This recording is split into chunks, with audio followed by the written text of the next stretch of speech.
अवधूत चिंतन श्री गुरुदेव दत्त श्री स्वामी समर्थ। नमस्कार, धनश्रीज recipe and लॉग्समध्ये तुमचं सर्वांचं खूप खूप मनापासून स्वागत। आज आपण श्री स्वामीचरित्र सारामृत या दिव्य अशा ग्रंथाचं पारायण कसं करायचं हे जाणून घेणार आहोत। चला तर मग व्हिडिओला सुरुवात करूया। या अगोदर आपण नित्यसेवा कशी करावी ह्याविषयीचा आपण जाणून घेतलेला आहे। जर तो व्हिडिओ तुम्ही पाहिला नसेल तर नित्यसेवा हा व्हिडिओ नक्कीच पहा, त्याची लिंक तुम्हाला डिस्क्रिप्शनमध्ये देखील मिळेल। चला तर मग आता सुरुवात करूया। तर स्वामीचरित्र सारामृत या ग्रंथाचं पारायण कसं करायचं, तर त्यासाठी आपल्याला अगोदर आपल्या घरात फोटो असायला हवा। स्वामींचा फोटो आपल्या घरात असायलाच हवा। जर तो तुमच्याकडे नसेल तर तो तुम्ही आणू शकतात, लहान मोठा किंवा तुम्हाला जसा शक्य असेल त्याप्रमाणे तुम्ही आणू शकतात। स्वामींचा फोटो किंवा स्वामींची मूर्ती असेल ती देखील चालेल। तर फोटो हा तुम्ही कुठल्याही दिवशी आणू शकतात, पण जर गुरुवारी आणला तर अतिउत्तम, कारण स्वामींचा गुरुवार हा आवडता दिवस आहे। तुम्ही त्या दिवशी देखील आणू शकतात। आणि स्वामींचा फोटो असेल तर तो तुम्ही हॉलमध्ये, म्हणजे शो म्हणून तो आपल्याला ठेवायचा नाही आहे, पण तो तुम्ही पूर्व भिंतीला किंवा पश्चिम भिंतीला लावू शकतात। आणि जर स्वामींची मूर्ती असेल तर ती तुम्ही देव्हाऱ्यातच तिची स्थापना करायची आहे। नित्यसेवा करताना स्वामीचरित्र सारामृत ग्रंथाचे आपल्याला 3 अध्याय आणि 11 माळी जप करायचा असतो। म्हणजे श्री स्वामी समर्थ या मंत्राचा 11 माळी जप करायचा असतो। ही सेवा रोज करायची असते आणि म्हणूनच तिला नित्यसेवा असे म्हणतात। त्याचबरोबर आपल्याला तारक मंत्र देखील कमीत कमी 1 वेळा तरी बोलायचाच असतो। आणि नित्यसेवेमध्ये आपण 3 अध्याय रोज वाचत असतो। तर ते 3 अध्याय आपण 7, म्हणजे नित्यसेवा या ग्रंथात 21 अध्याय आहेत। तर रोजचे 3 याप्रमाणे 7 दिवसात आपले 21 अध्याय वाचून होतात, म्हणजे एक पारायण पूर्ण होतं। पण जर आपल्याला स्वामीचरित्र सारामृत या ग्रंथाचे 108 पारायण करायचे असतील किंवा 11 पारायण करायचे असतील, 21 किंवा 51 किंवा मग 108 पारायण करायचे असतील, तर त्यासाठी आपल्याला सर्वात अगोदर महत्त्वाची गोष्ट म्हणजे आपल्याला संकल्प करावाच लागतो। कारण जेव्हा आपण नित्यसेवेमध्ये श्री स्वामीचरित्र सारामृत या ग्रंथाचे रोज 3 अध्याय वाचतो तर तेव्हा आपल्याला संकल्प करायची आवश्यकता नसते। पण ज्या वेळेला आपण अनुष्ठान करणार असतो, स्वामीचरित्र सारामृत या ग्रंथाचं अनुष्ठान पारायण तुम्हाला करायचं असेल आणि ते देखील आपल्याला ठरलेल्या दिवसात आणि ठरलेले जे पारायण असतील, म्हणजे तुम्हाला 21 करायचे, 51 करायचे की 108 करायचे, त्याप्रमाणे जर तुम्ही करणार असतील तर संकल्प हा करायचाच असतो। जर तुम्ही कुठल्याही विशिष्ट कारणासाठी किंवा कुठलं काम तुमचं होत नसेल, काही अडथळे येत असतील, तर त्यावेळेला तुम्ही जे पारायण करणार असतात तर त्यासाठी संकल्प करायचाच असतो। कारण संकल्प न करता कुठलंही पारायण करायचं नसतं। आणि जर तुम्ही स्वामीचरित्र सारामृत ग्रंथाचं पारायण करणार असतील तर त्यावेळेला हे लक्षात घ्यायचं की 21 अध्याय आहेत, स्वामीचरित्र सारामृत ग्रंथाचे 21 अध्याय आहेत।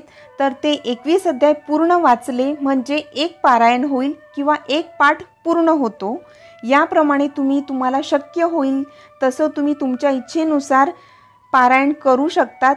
जर तुम्ही 11 पारायण करणार असतील किंवा 21 पारायण करणार असतील किंवा 51 पारायण करणार असतील तर त्याप्रमाणे तुम्हाला 11 दिवस रोज एक पाठ पूर्ण करायचा आहे। म्हणजे 21 अध्याय आहेत तर ते रोज एकाच दिवशी वाचायचे आहेत, म्हणजे तो एक पाठ तुमचा पूर्ण होईल। असे तुम्ही 11, 21, 51 किंवा 108 असं वाचू शकतात।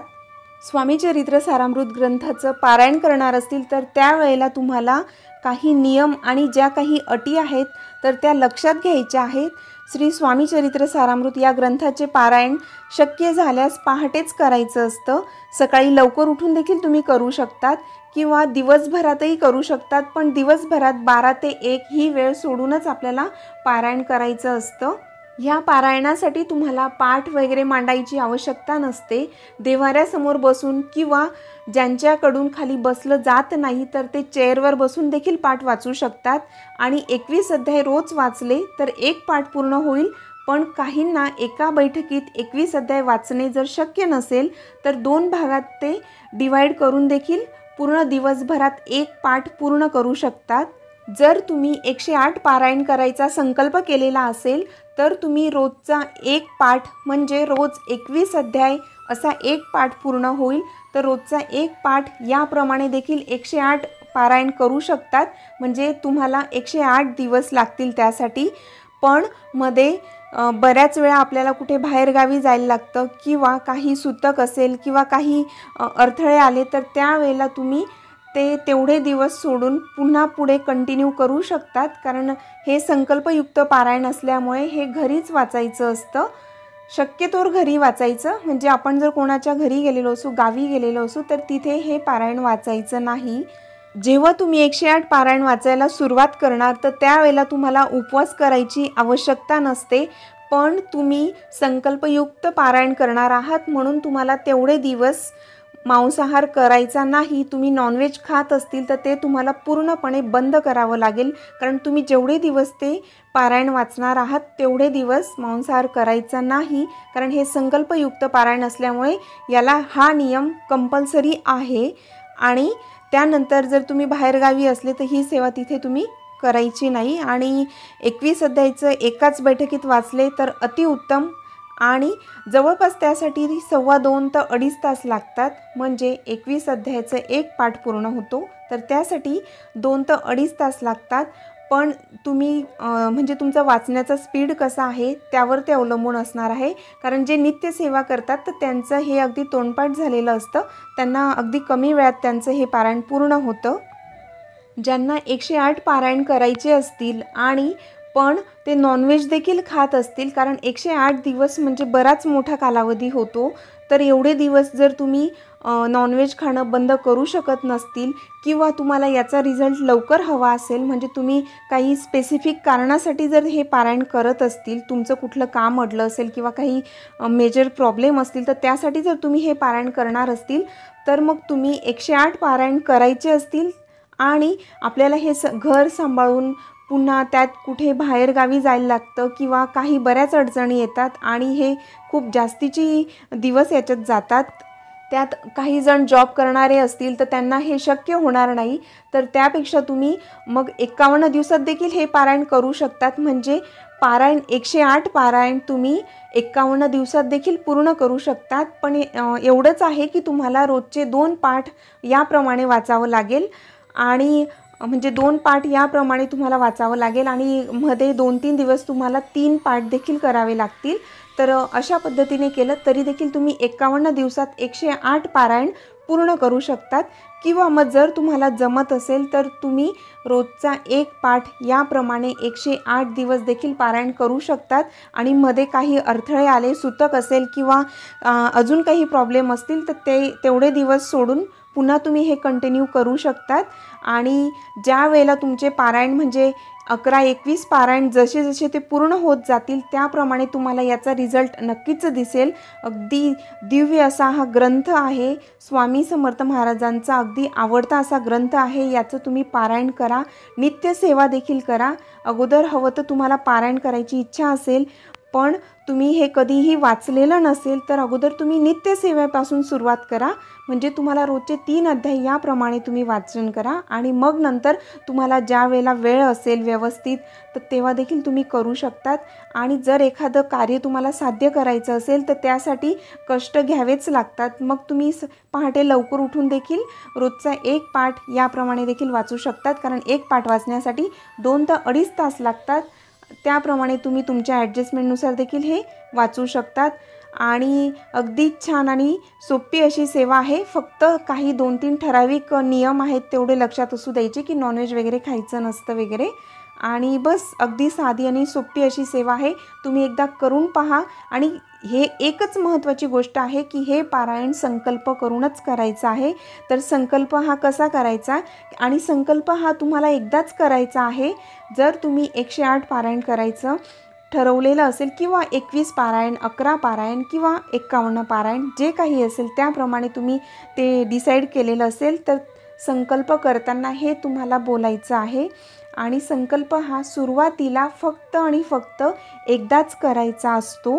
आणि ज्या दिवशी तुम्ही पारायण सुरू करणार असतील तेव्हा संकल्प बोलायचा असतो. तर त्यावेळेला हातात पाणी घ्यायचं, अक्षता घ्यायच्या, फूल घ्यायचं आणि हे पारायण तुम्ही ज्या कार्यासाठी करतायत किंवा तुम्ही कुठल्या कामासाठी हे करतायत, तर ते तुमचं अडकलेलं कुठलं काम असेल, काही प्रॉब्लेम असेल, तर तो सॉल्व्ह होण्यासाठी महाराजांना विनंती करायची आहे.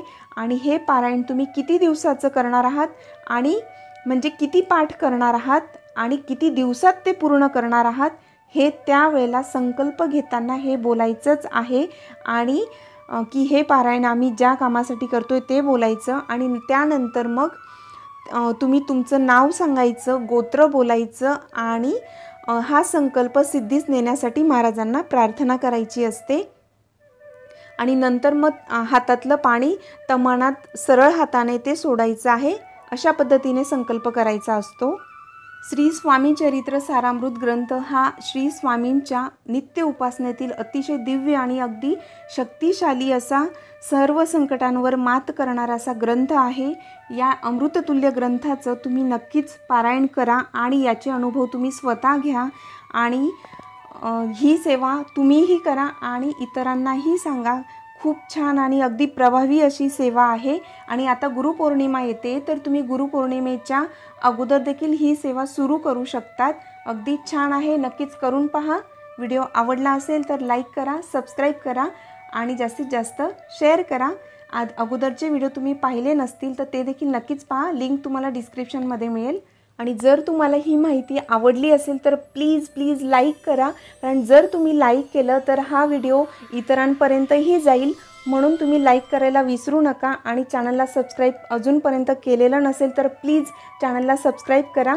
तुम्ही सर्वांनी अगदी वेळात वेळ काढून व्हिडिओ पाहिल्याबद्दल सर्वांचे खूप खूप मनापासून धन्यवाद. श्री स्वामी समर्थ.